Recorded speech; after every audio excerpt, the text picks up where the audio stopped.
Hi, Michael Roddy, manager of show development here at Universal Orlando's Halloween Horror Nights. Shout out to all the theme park review guys. We love you. So that's why we're actually taking you in a soundstage. First time we've ever done something like this with show lighting on, so you guys can get a behind-the-scenes look of how we do this. Awesome. Come on inside. We're actually going on board the NSO Columbus 1492. That was a space exploration vehicle. Went out for a deep space routine kind of mission, found an artifact and was never heard from, then showed up 20 years later. So you get to find out what happened to the crew. We bring in designers who, every wall that you saw in there, there's a drawing that goes along with it. And we have walkthroughs of every maze that we sit at a computer and go, okay, this is where we want to put an actor. Let's see what that would look like. Nah, let's put it over here. Of course, every starship needs a warp core. This is our warp core. As you can see, something's gone wrong. And if you look down here, all of the names of the different things on the ship, the different levels, are the designers. Like I believe I am, if you look down here, I'm the Roddy Tubes. Thinking we're getting into, again, the bowels of the ship. You can see, you know, deck numbers and things like that. Blood. It's like, something really bad happened here. And we're coming through the spaceship, and it's like, wow, how do we get that gravity feel? Like, okay, let's unnerve them before they go through this vortex tunnel. What would do that? We could make them feel like they're in this huge, you know, ship, and they're 100 feet off the ground. So this is going, which really gives people this kind of what's happening. They believe now that they're 100 feet in the air. Now their balance is, their equilibrium's off. And what we've done is we use those two techniques to sell that now you're upside down, well, the ship's upside down. I play the captain of the ship. So on these video monitors, you'll see the last logs of the captain. He gets progressively more and more insane. Right. Which really worked well with designing the event, because as it got closer to opening, I got more and more insane.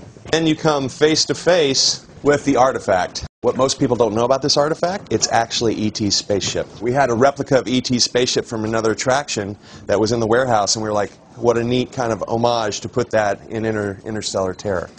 You've been in space on that side, now you're in London, Whitechapel, in the 1880s.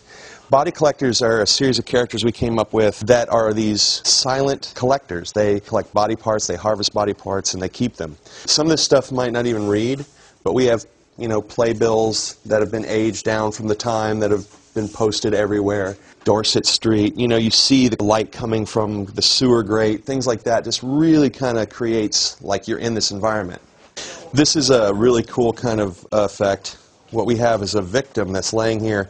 Their leg will go into this hole, and then this will be a false leg, and then you have one of the collectors who is just hacking away at this leg, and this person's screaming, so you actually think that this person's getting their leg hacked off right in front of you.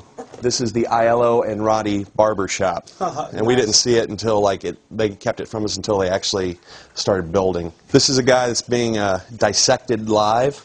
As you can see, there's 1, 2, 3, 4, 5 really great cuts. What happens is they pull this lever and this whole thing lifts like he's being cut apart. This is the finale piece, and this whole room during the show sequence is filled with cold roll fog, so you feel like that London fog is rolling in, and there's 4 body collectors in this room that can play. And basically all you see as you come in is this stuff moving in the fog until you get up close, and then there's a collector right in front. Body collectors freaks people out because it's very quiet. And you know, there's again, all our sisters and brothers out there that are in the haunt business, we support them and we love them. There's nothing better than a good haunt. But the thing that we have is, because we have such diversity in our haunts, we get to play a little bit more, whereas, you know, the one standalone haunts, sometimes they don't have the opportunity to expand or change. We have, just in the mazes, you know, you walked on a spaceship, but we have a maze that's right in 22 called Creatures, which is basically dropping you in the middle of a war between rednecks and tentacled creatures from outer space.